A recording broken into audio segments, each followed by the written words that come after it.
mustahil. Bagi Tuhan tak ada yang mustahil.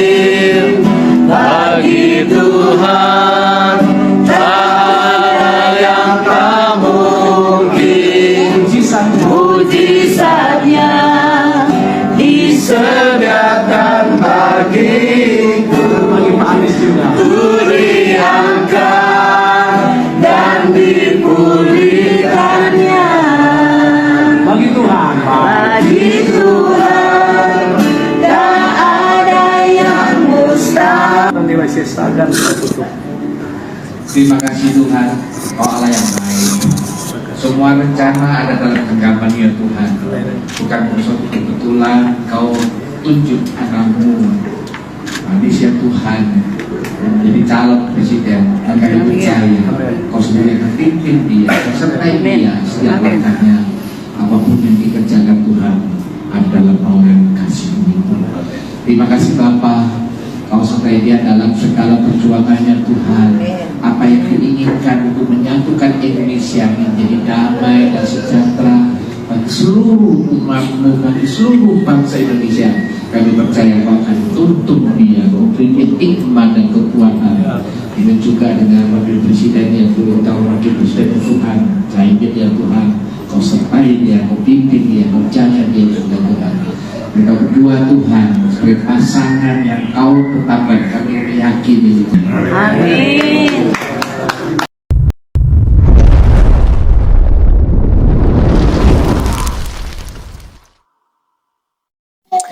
Assalamualaikum warahmatullahi wabarakatuh. Salam, Om Swastiastu, Namo Buddhaya, salam kebajikan dan salam sejahtera untuk kita semua. Saudaraku sebangsa dan setanah air, bagi Tuhan itu tak ada yang mustahil. Dalam cuplikan video tadi, kita melihat bersama-sama dan kita menyaksikan bersama-sama bagaimana perjuangan keras yang dilakukan oleh Bapak Anies Rashid Baswedan demi ambisi kekuasaan, demi meraih simpatik dari rakyatnya, demi meraih suara, demi meraih elektabilitas. Anies Rashid Baswedan rela melakukan apa saja. Beberapa waktu yang lalu heboh dan ramai diberitakan di media sosial di mana seorang Anies Rashid Baswedan ini dibaptis dengan nama Yohanes oleh kelompok doa Alpha Omega di Papua. Anies pun seringkali kita menjumpai video ketika dia membakar dupa di wihara. Bahkan kali ini kita menemukan lagi Anies lagi hadir di tengah-tengah jemaat Kristen. Tentu patut diberikan apresiasi atas segala perjuangan yang dilakukan oleh seorang Anies Rashid Baswedan.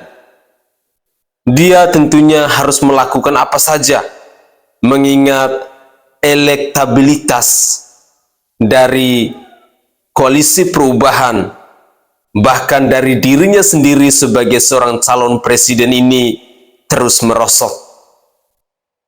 Hadirnya Cak Imin ke Koalisi Perubahan, bahkan sebagai cawapres dari Bapak Anies Rashid Baswedan ini dinilai hanya membawa gerbong kosong.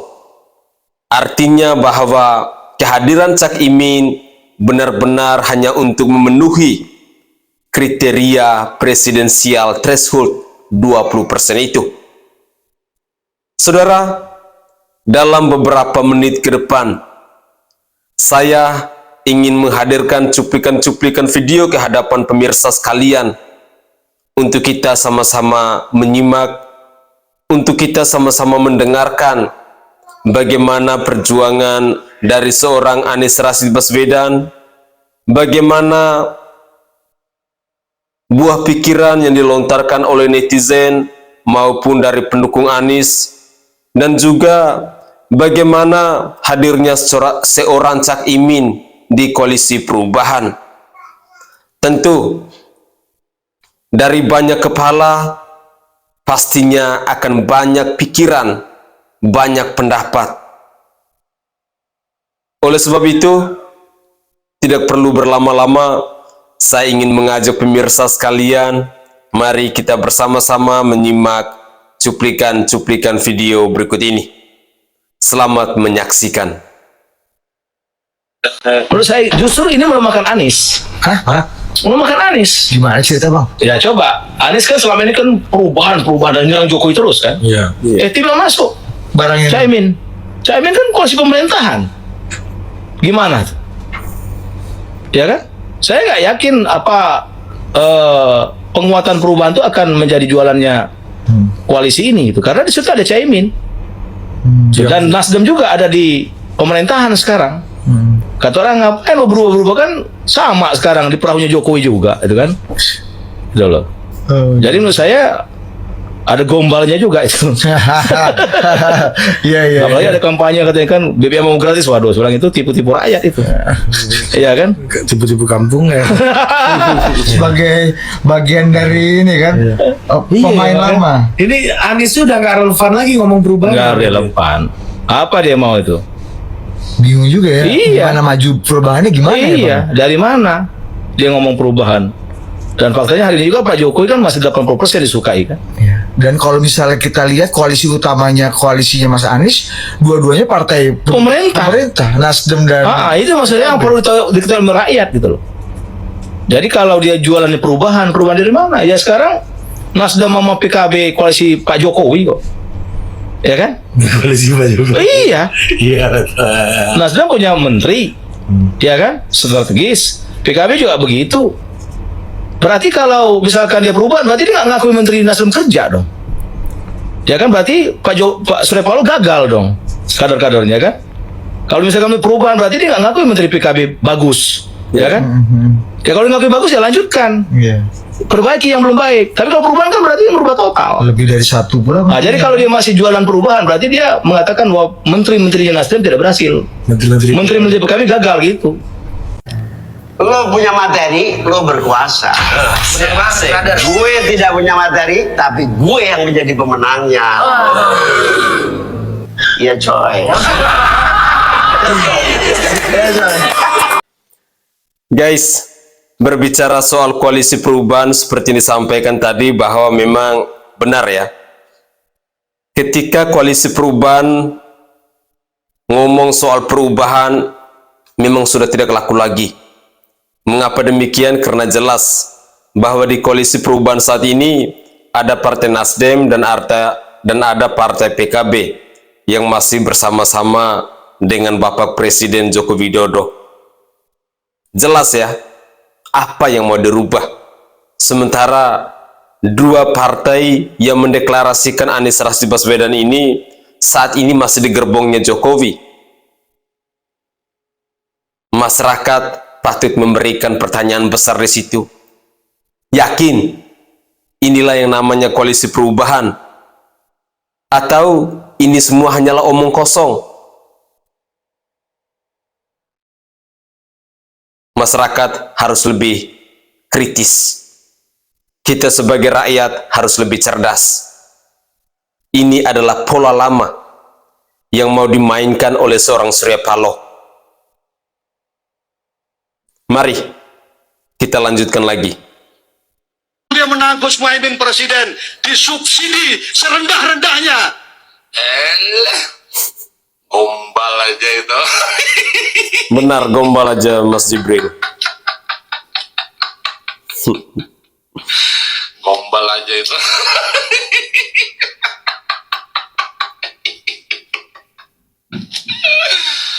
Jadi cocok sudah ini.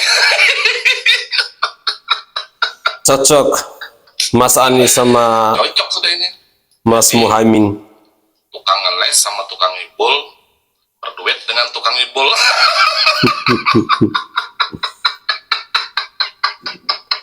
Tukang ngeles sama tukang ngibul. Cocok sudah ini.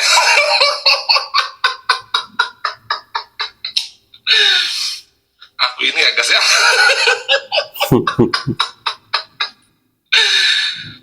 video ini sudah berapa kali lewat di apa ya, di berandaku, cuman aku skip terus. Cuman aku yang terperhatikan itu yang apa ya, yang masalah hamil yang diberi tunjangan 6 juta itu.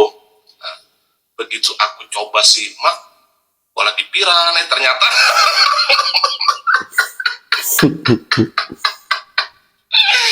Ternyata ini semua ngibul. Nah, ini cocok sudah ini. Tukang ngeles sama tukang ngibul. Tukang ngibul yang pandai ngeles berpasangan sama tukang ngibul baru lagi.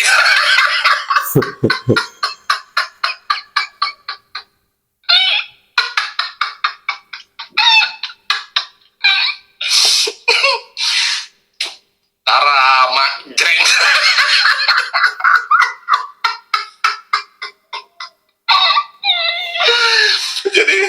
jadi mereka ini ya cocok ini. Jadi Anies sama Muhaimin ini cocok jadi dijadikan tukang ngibul nasional. Tukang ngibul nasional. Kenapa jadi aku katakan cocok jadi gelarnya tukang ngibul nasional? Karena dia mau mengibulin masyarakat apa se-Indonesia.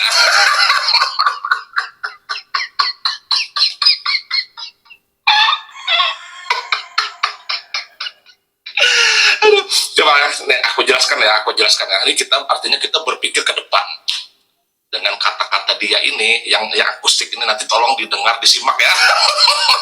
Kita pikirkan nanti ke depan. Misal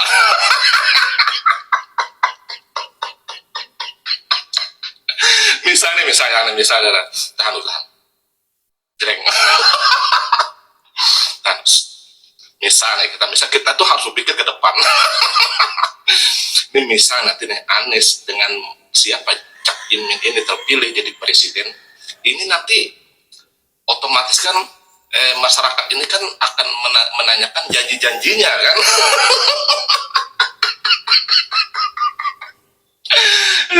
Jadi gini, jelas masyarakat pasti akan menanyakan janjinya siapa presidennya. Namanya misalnya Anies jadi presiden terpilih nanti dengan Cak Imin, tapi itu tidak bakalan mungkin. Dia anggap aja mungkin. Misal ditanya Anies, pasti Anies akan jawab. Nah, janjinya dulu apa ya?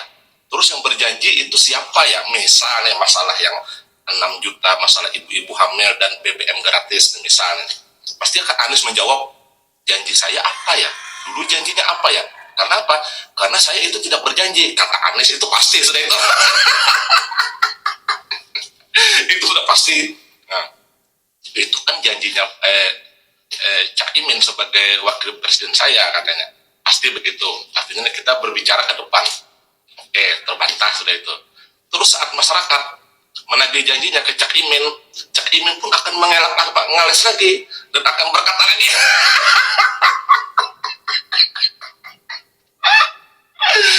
Pasti kata Cak Imin, dulu saya berjanji apa ya? Pasti begitu lagi dia. Katanya kalau menang, artinya BBM gratis disubsidikan semurah-murah, terus untuk ibu hamil dapat tunjangan 6 juta. Cak Imin itu akan dengan tegas dan lantang akan menjawab pasti nih. Dulu janji saya apa katanya? Waktu itu kan janji saya kalau saya menang terpilih jadi presiden. Nah sementara saya kan bukan presiden, saya wakil presiden.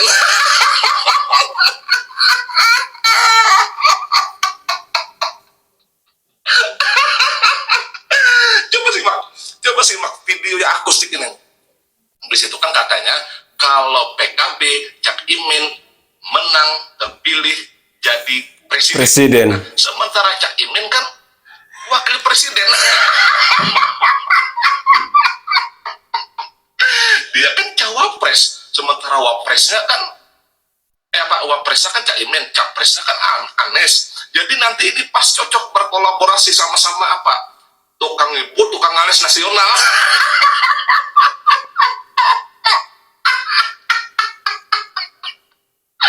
Coba simak.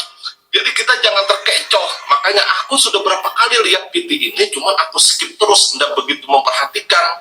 Nah, begitu aku telaah, aku dengar, aku simak. Nah, makanya disitulah aku tuh kenapa kalau membuat PT itu atau men-shift PT itu aku sebelum membuat PT itu aku pelajari, ku simak dulu kalimat dan kata-katanya, dan ini sangat jelas loh. Katanya itu kan kalau PKB Cak Imin menang jadi presiden, kan jadi presiden. Sementara capresnya Anies, tukang alis, tukang ngipul, terus wapresnya Cak Imin. Nah, itu kan kalau menang jadi presiden katanya kan dari PKB itu. Nah, sementara Cak Imin kan jadi wakil presiden. Jadi dia akan bisa ngeles lah.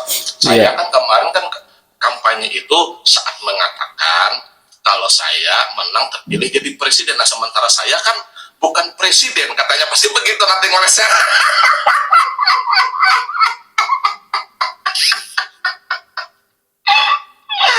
Jadi ya, jadi kayak ibu-ibu yang nantinya berharap Anies dan Cak Imin menang, berharap nanti saat hamil dapat biaya 6 juta selama kehamilan, terus masyarakat yang punya sepeda motor yang berharap BBM gratis. Jadi jangan jangan berharap deh, ini semua ngibul pasangan tukang ngibul nasional se-Indonesia. Artinya kan saya ini kan menjelaskan untuk kita berpikir ke depan. Itulah nanti alasan mereka jawabannya. Si pihak Anies mengatakan itu bukan janji saya tidak ada berjanji itu, yang berjanji itu Cak Imin sebagai wapres, nah atau wakil saya. Nah, Cak Imin pun akan dijawab, ditanyakan juga menjawab, loh saya kan waktu itu bilang kalau saya terpilih jadi presiden. Jadi yang terkecoh siapa? Masyarakat. Iya. Jadi itu aja, semoga masyarakat paham. Ya itulah artinya kita cukup memberi gelar. Inilah pasangan pasangan yang cocok sebagai tukang ibu nasional. Pasangan tukang ibu nasional. Paket Amin. Anies Baswedan dan penyokongnya demi tercapai ambisi politiknya semua serba halal, mulai masuk kelenteng, membakar dupa, masuk gereja. Penyokong-penyokongnya yang dulu benci kepada warga Nahdiyin atau orang NU, mengaku-ngaku NU, apa yang tidak akan dilakukan demi junjungannya untuk menang Pilpres nanti. Tapi percayalah, warga dan bangsa Indonesia tidak sebodoh yang Anda sangkakan, termasuk junjunganmu Anies Baswedan. Tidak sampai segitulah, kalau belum jadi presiden harus masuk gereja, masuk wihara. Itu namanya bunglon, mengemis-ngemis. Orang sudah tahu rekam jejak Anda tidak akan pernah dipercaya untuk memimpin bangsa ini nih. Dalam dialog, Anies menyerap berbagai aspirasi dari organisasi angkutan darat Kota Bogor, pengelola terminal Baranang Siang, pengusaha bus hingga supir bus dan angkutan kota. Mereka mengatakan pembatasan penumpang saat pandemi COVID-19 masih mereka rasakan sampai saat ini. Apalagi kini masyarakat cenderung memilih transportasi online dan kereta sehingga meninggalkan moda transportasi umum seperti angkot dan bus. Mereka berharap kepada Anies jika terpilih menjadi presiden nanti, mantan Gubernur DKI Jakarta itu bisa menerapkan kebijakan angkutan umum seperti yang ia lakukan di Jakarta. Dan ke terminal Baranang Siang. Mereka menceritakan problematika yang dihadapi. Saya sampaikan bahwa kota itu punya indikator. Salah satu indikator kemajuan kota adalah transportasi umum. Semakin maju transportasi umum di sebuah kota, maka semakin maju kotanya. Dan ini PR untuk kota-kota di seluruh Indonesia. Kebetulan di Kota Bogor termasuk salah satu pengelolaan terminal yang menjadi concern pada pertemuan tadi. Jadi kita diskusi, saya mendengar aspirasinya, saya mendengar ide-idenya, dan saya sampaikan atas apa. Bapak Anies Rashid Baswedan yang sangat saya hormati, sedikit saya menjawabi pernyataan Bapak ini ya. Pak, pembangunan infrastruktur yang ada di Indonesia ini belum adil dan belum merata, Pak. Bapak mau terapkan itu di Indonesia, lalu bagaimana dengan kami yang di kampung-kampung belum ada jalan raya? Bahkan di kota-kota jalannya pun masih belum layak untuk diakses oleh transportasi umum seperti bis itu. Kadang-kadang Bapak ini memang pintar sekali untuk meyakinkan rakyat dengan merangkai kata-kata narasi yang begitu indah. Bapak loh bertugas di Jakarta dulu menjabat sebagai gubernur DKI. Banyak sekali kegagalan yang Bapak lakukan di Jakarta. Sumur resapan dijadikan sebagai tempat parkir air, sebagai taman parkir. Itu adalah programnya Bapak. Rumah DP 0 rupiah ternyata omong kosong. Program OKOC, belum lagi ada program lem Aibon yang hanya menghabiskan duit rakyat. Tugu bambu getah-getih atau tugu bambu mesum itu, tugu sepatu. Nama jalan diganti oleh Bapak. Rumah sakit menjadi rumah sehat. Ada banyak hal. Bapak kalau mau omong seperti itu, silakan Bapak turun dulu ke pelosok-pelosok di Indonesia ini. Jangan terlalu pintar untuk merangkai kata-kata, Pak. Rakyat tidak suka. Omong perubahan-perubahan, ternyata di dalam partai Anda, di dalam koalisi Anda, masih ada 2 partai besar yang saat ini masih di gerbongnya Bapak Jokowi. Bapak sadar nggak?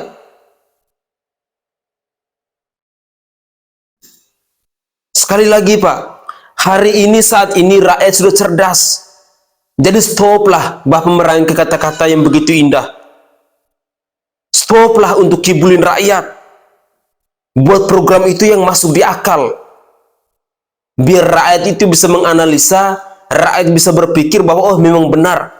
Program ini masuk di akal. Landasannya ini. Mekanisme kerjanya seperti ini. Keuntungan bagi masyarakat itu seperti ini. Sama halnya beberapa waktu yang lalu, dalam sebuah dialog, ketika Bapak mengatakan bahwa untuk mengurangi angka stunting di Negara Kesatuan Republik Indonesia ini, bisa dilihat Indonesia ini pada waktu malam hari, di mana ada kota-kota yang lampunya terang, dan di mana ada tempat-tempat yang lampunya sangat gelap. Pertanyaan saya, apakah penyebaran penduduk di Indonesia ini sudah adil dan merata? Masa iya di tengah hutan Bapak mau pasang lampu biar sama kayak penerangannya di Jakarta? Nggak masuk akal Pak omongannya Bapak itu. Cobalah buat program itu yang masuk di akal, yang bisa diterima oleh rakyat. Kalau Bapak memang punya niat, punya tujuan yang baik untuk membangun Indonesia ini, untuk mensejahterakan rakyat Indonesia ini. Tapi kalau Bapak tiap hari selalu memproduksi berita-berita tukang ngibul seperti ini, berita-berita hanya dengan merangkai kata-kata yang begitu indah biar diyakini oleh masyarakat, Bapak salah Pak. Rakyat sekarang sudah sangat cerdas. Rekam jejak Bapak telah rakyat pelajari. Ini bukan zaman oe-oe yang rakyat tidak bisa mengakses informasi atau komunikasi, tidak ada internet. Hari ini sekejap Pak. Apa yang Bapak lakukan hari ini bisa diakses oleh seluruh rakyat Indonesia. Rekam jejak masa lalu yang telah Bapak lakukan saat ini telah dipelajari oleh rakyat Indonesia dan rakyat pun sudah mengetahuinya. Jadi begitulah ya. Coba kalau mau buat program itu yang masuk di akal, biar bisa dianalisa oleh rakyat dan program itu memang pas. Program itu dibutuhkan oleh rakyat. Menyediakan fasilitas transportasi umum sementara infrastruktur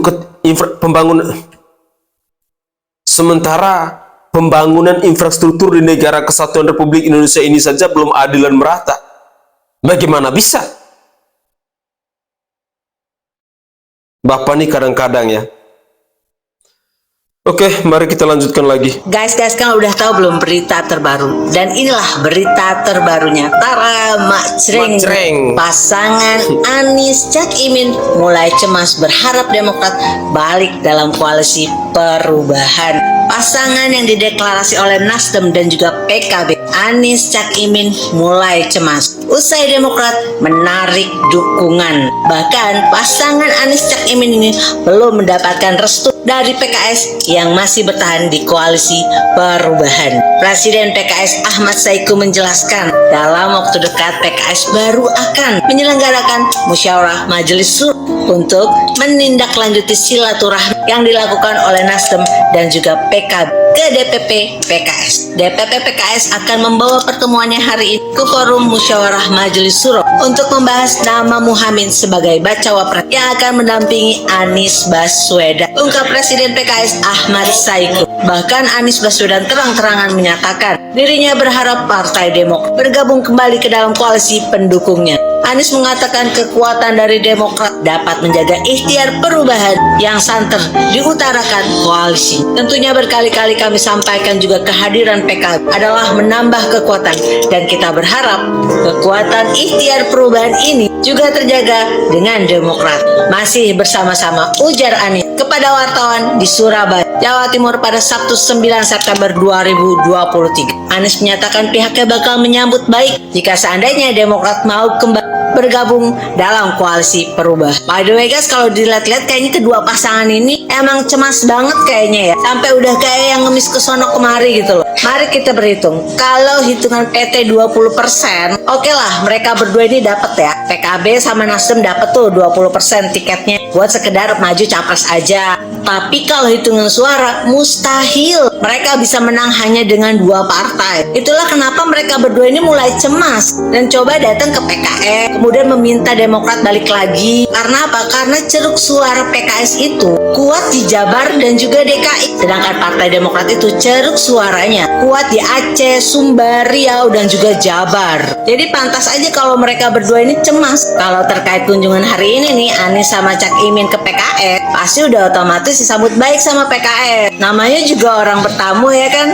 Tapi pasangan Anies Cak Imin ini belum mendapatkan restu dari PKS yang masih bertahan di koalisi perubahan. Jadi wajar kalau sekarang pasangan Anies dan Cak Imin mulai cemas dan berharap Demokrat balik ke koalisi perubahan. Namun sayang disayang, sesuai sudah yang disampaikan, Partai Demokrat sudah bulat dan menyatakan tidak akan CLBK dengan sang mantan dan mustahil balik lagi mendukung Anies. Karena seluruh DPD Demokrat setanah air sudah kecewa dengan pengkhianatan kemarin dan menyatakan tidak akan mendukung Anies lagi. Maka itu sudah diputuskan kalau Partai Demokrat sudah bulat tidak akan CLBK mendukung Anies dan Partai Demokrat sudah move on. Selamat berjuang ke sana kemari ya kalian berdua. Karena kelihatan banget ya mereka berdua ini cemas dan sudah paham tidak akan menang di Indonesia jika hanya mengandalkan 2 partai saja.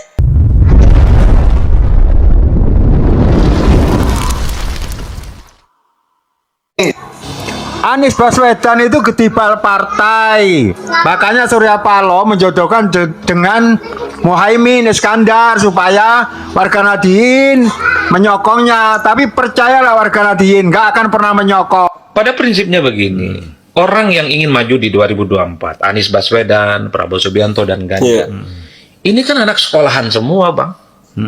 Pendidikannya bagus gitu. Ganjar itu S1 di UGM, S2-nya di UI. 2 kampus top di Indonesia. Apakah Ganjar nggak punya gagasan? Pasti punya. Tapi Ganjar tahu persis sepertinya kalau jual gagasan, rakyat kita untuk saat ini belum nyambung ini pikirannya. Ketemu dulu, akrab dulu, sosialisasi dulu, baru bicara tentang gagasannya apa. Menyapa rakyat, ya gitu ya. Ya naik sepeda, selfie. Betul, kenal dulu, peluk hatinya, baru ngomong. Kalau jadi presiden, infrastruktur dilanjutkan. Kalau jadi presiden, IKN dilanjutkan, kan begitu. Kalau model kampanye seperti Anies agak beda. Ngomong dulu yang besar, ngomong yang dulu yang gede, sekalipun orang pemilihnya itu nggak dikenal, bersosialisasi tidak, akrab tidak, komunikasi juga tidak, selfie pun juga tidak. Orang dicekoki dengan isu-isu besar. Kalau jadi presiden ingin membawa Indonesia go internasional, ini lulusan Amerika, ini adalah cucunya apa namanya pahlawan. Orang nggak connect. Masyarakat kita itu kenal dulu, akrab dulu, baru bicara dari hati ke hati. Maunya apa? Kan itu yang kemudian apa namanya sampai ke kita gitu ya, sebagai orang yang selama ini berinteraksi dengan pemilih. Makanya saya bilang Anies ini mestinya belajar dari kekalahan 2 kali Prabowo Subianto. Prabowo kan yang diamplifikasi adalah ya top lah bang, ini ketua umum partai, darah biru gitu ya, anaknya Sumitro, ekonom top di zaman Orde Baru. Tapi semakin begitu orang semakin berjarak.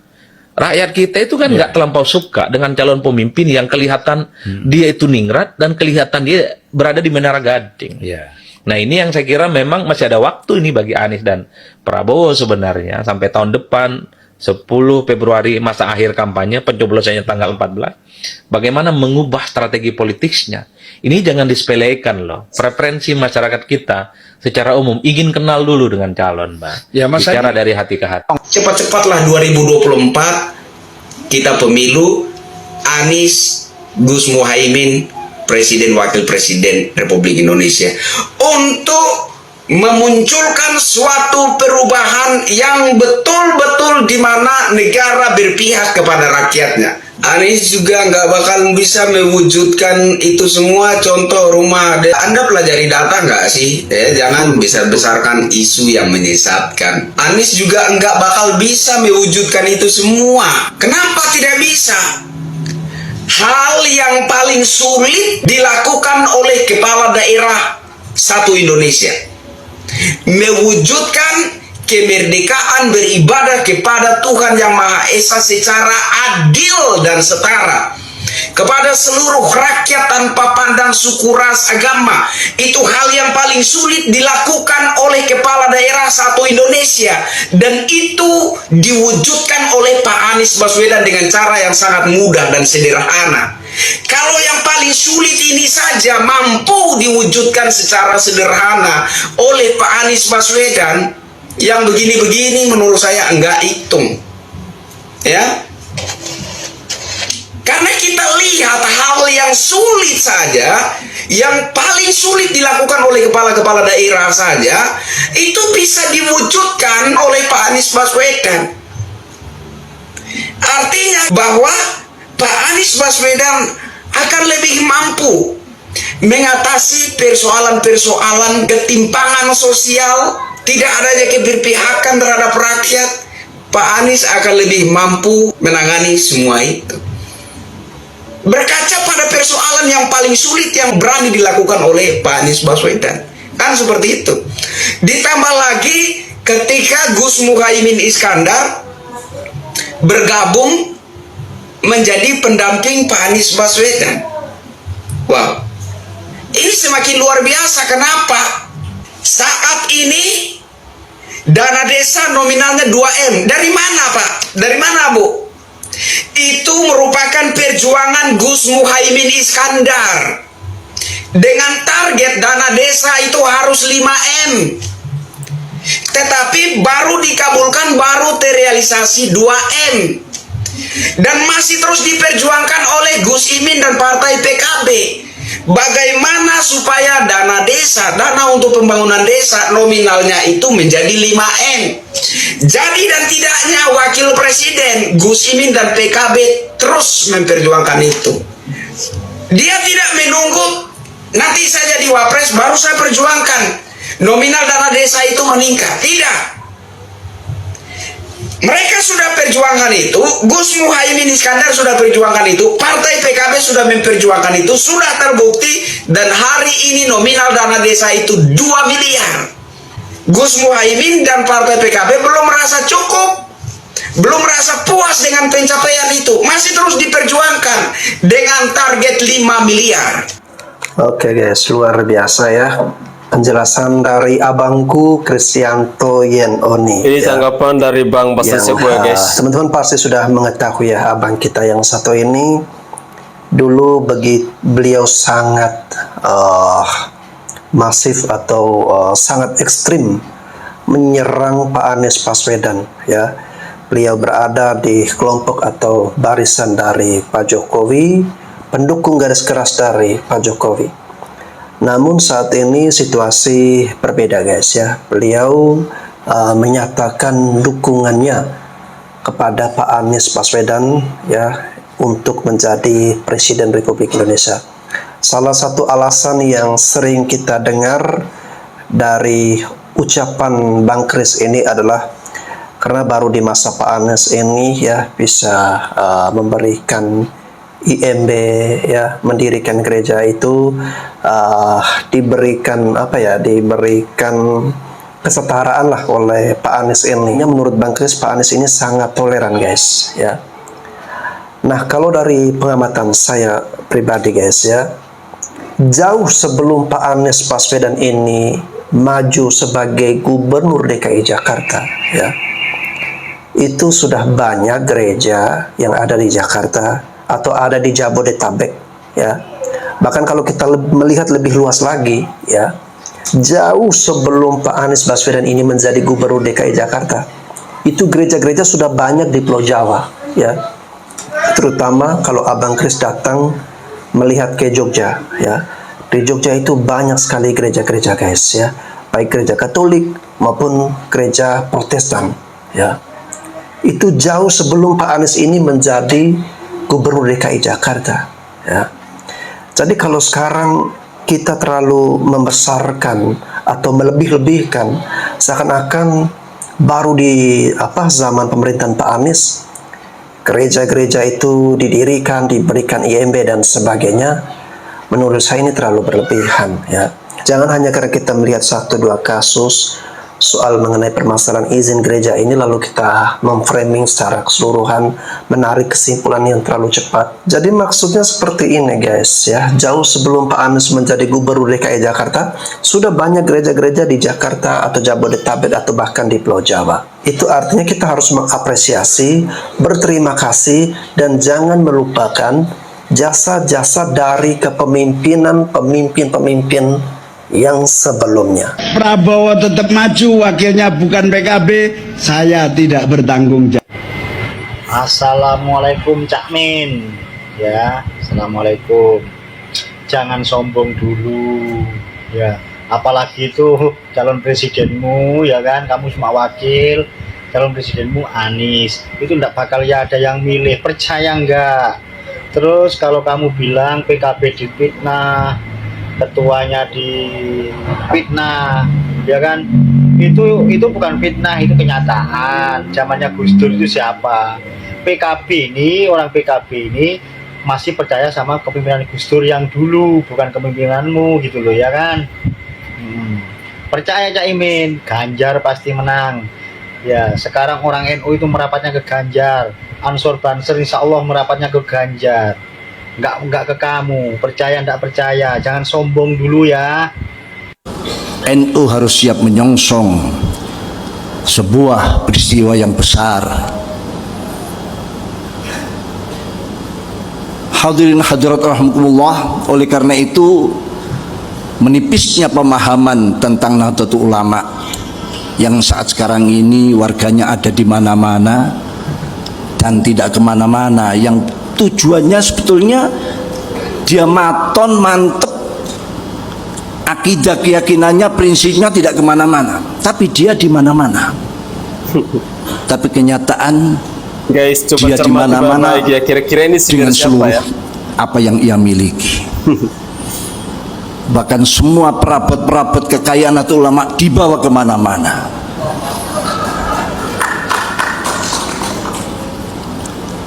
Dan anehnya dia tidak akan pernah pulang ke rumahnya karena di sana ada sesuatu yang nyaman, ada sesuatu yang menenangkan menurut mereka.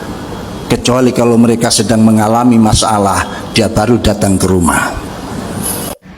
Ini 2024 ini kan sebetulnya pertarungan 3 presiden. Pertarungan antara Pak Jokowi, SBY, dan Ibu Megawati. Bu Mega jelas tuh ke Ganjar. Pak SBY, baru saja kita dengar informasi Ke Prabowo. Susah ke Pak Prabowo. Nah, Pak Jokowi gimana? Kan Mas Anies ya? Pak Jokowi. Kan ada 3 calonnya ini. Ke Mas Anies. Prabowo, Ganjar, Mas Anies. Pak Jokowi ke Mas Anies aja. Ya. Ngarepin Pak Jokowi ke Mas Anies. Hah? Netral. Lebih ngarep lagi. Orang Pak Jokowi udah bilang dia mau cawe-cawe kalau ngarep netral. Ya nggak? Ya nggak? Oke guys, lumayan lama ya kita menyimak cuplikan-cuplikan video dari awal hingga akhir. Tapi bagaimanapun itu harus tetap saya sajikan ke hadapan pemirsa sekalian biar kita semakin banyak mengetahui informasi-informasi yang berhubungan dengan Pak Anies Baswedan, lalu yang berhubungan dengan Cak Imin. Lalu kita juga tadi sudah menyimak informasi-informasi dari netizen, dari para pendukung Anies Baswedan, maupun dari tokoh-tokoh NU. Saudara, tentunya menarik karena dalam muatan video saya kali ini kita bisa menyaksikan banyak hal di mana Anies Rashid Baswedan sampai dia harus turun gunung untuk bertemu dengan para sopir di pangkalan. Tentu ini adalah sebuah usaha yang patut kita berikan apresiasi. Perjuangan keras, dan saya pun tidak tahu apa yang dikerjakan oleh relawan dari Bapak Anies Rashid Baswedan ini. Kok sampai-sampainya Bapak Anies harus duduk di pangkalan seperti itu tadi. Tapi apapun yang terjadi, itulah perjuangan yang harus dilakukan demi meraih suara, demi meraih simpati dari rakyat. Saudara, satu hal penting yang mau saya tegaskan bahwa rakyat Indonesia di hari ini, saat ini, berbeda dengan zaman dulu. Kalau zaman dulu itu, kita yang paling pertama adalah akses internet itu masih sulit. Alat telekomunikasi atau alat komunikasi pun masih susah kita peroleh. Bayangkan saja, HP zaman dulu Nokia Center saja itu dengan harga 400 sampai 500 ribu. Zaman itu ya. Dan nilai rupiah zaman itu dengan nominal segitu cukup berarti, sangat berharga. Saya masih ingat baik, dulu ketika saya masih duduk di bangku sekolah dasar, dengan uang 10.000 rupiah saja atau 5.000 rupiah saja, ketika saya pergi ke pasar untuk belanja, saya pulang pasti barang bawaan itu saya tidak bisa pikul, terlalu banyak kita dapat. Bagaimana tidak? Garam masih dengan harga 50 rupiah, 25 rupiah, 100 rupiah. Coba kita bandingkan nominal angka uang yang zaman dulu itu dengan sekarang. Tidak ada arti. Dan zaman sekarang, akses informasi di mana saja di seluruh dunia itu sudah ada dalam genggaman kita. Cuman bermodalkan handphone. Dan apalagi sekarang akses internet dengan begitu mudahnya kita akses sampai ke pelosok-pelosok. Hal inilah yang membuat ada perubahan yang sangat luar biasa. Bahwa zaman dulu itu berbeda dengan zaman sekarang. Mengapa saya perlu jelaskan hal ini? Ini sebenarnya sebagai catatan penting bagi siapa saja. Ketika kita mau mengumbarkan janji, ketika kita mau berkampanye di tengah masyarakat, tolong kita bicara itu sesuai dengan fakta. Malu kan bila pada akhirnya ketika apa yang kita sampaikan, apa yang kita perjuangkan, lalu dinilai itu adalah pembohong, tukang ngibul, hoax, karena tidak sesuai dengan fakta. Inilah rekam jejak dari semua pemimpin saat ini. Rakyat itu pasti akan googling. Mereka akan mempelajari, oh kelebihan capres ini. Kekurangannya seperti ini. Dan apalagi pemimpin itu dia pernah menjabat pada sebelumnya. Pasti rakyat akan cari tahu. Dulu ketika dia menjabat sebagai gubernur atau apapun itu, prestasi kerjanya apa? Rekam jejaknya seperti apa? Jadi ini yang semestinya harus dipikir ekstra keras. Bahkan sampai saat ini ya, saya cuma salut pada satu calon presiden, yakni Ganjar Pranowo. Dia sampai berani dengan tegas. Dia melarang semua relawan Ganjar, semua pendukung Ganjar, bahkan dia mengajak kepada masyarakat, jangan pernah menyebarkan berita bohong. Bicaralah apa adanya tentang diri saya. Prestasi saya ketika menjadi anggota DPR RI 2 periode, ketika memimpin Jawa Tengah 2 periode, bicaralah saya apa adanya kepada masyarakat. Ini yang patut diapresiasi. Artinya bahwa Ganjar Pranowo tidak memproduksi berita-berita di luar dari kinerjanya dia, di luar dari apa yang pernah dia lakukan. Rakyat tentunya akan melihat bahwa Ganjar ini apa adanya. Bukan kita menyampaikan sesuatu yang sebenarnya pada saat kita menjabat, program-program itu tidak dijalankan, tidak terrealisasi. Contohnya kayak Anies Rashid Baswedan, program OKOC-nya dijalan nggak? Rumah DP 0 rupiah dijanjikan oleh Anies itu jalan nggak? Program reklamasi yang dulu bahkan sampai di kantor pengadilan itu dijalankan atau tidak? Dulu ngotot kan bahwa reklamasi tidak boleh dilanjutkan sampai ke meja pengadilan. Tapi pada akhirnya sekarang dijalankan dan itu dilakukan oleh Anies. Lalu program Cak Imin, BBM gratis, ibu-ibu mendapatkan tunjangan 6 juta rupiah. Masuk akal nggak? Tolonglah, jangan kibulin rakyat, jangan bodohi rakyat. Daripada ketika Anda membodohi rakyat, rakyat akan semakin benci dengan Anda.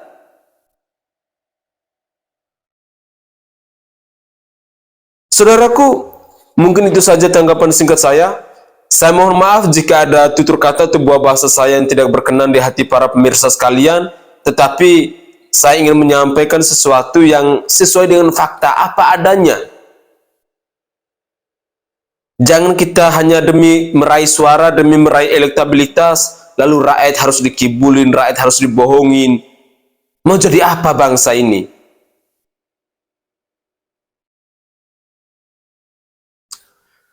Saya Sainai dari Provinsi Nusa Tenggara Timur. Saatnya kita yang rakyat jelata harus berani untuk bersuara, dan saya mohon bantuannya untuk men-share video-video saya jika para pemirsa menganggap bahwa ini penting dan bisa diedukasikan kepada masyarakat yang lainnya. Salam hormat, salam NKRI, dan salam Pancasila untuk kita semua. Tetaplah semangat dalam menjalani rutinitas harian kita.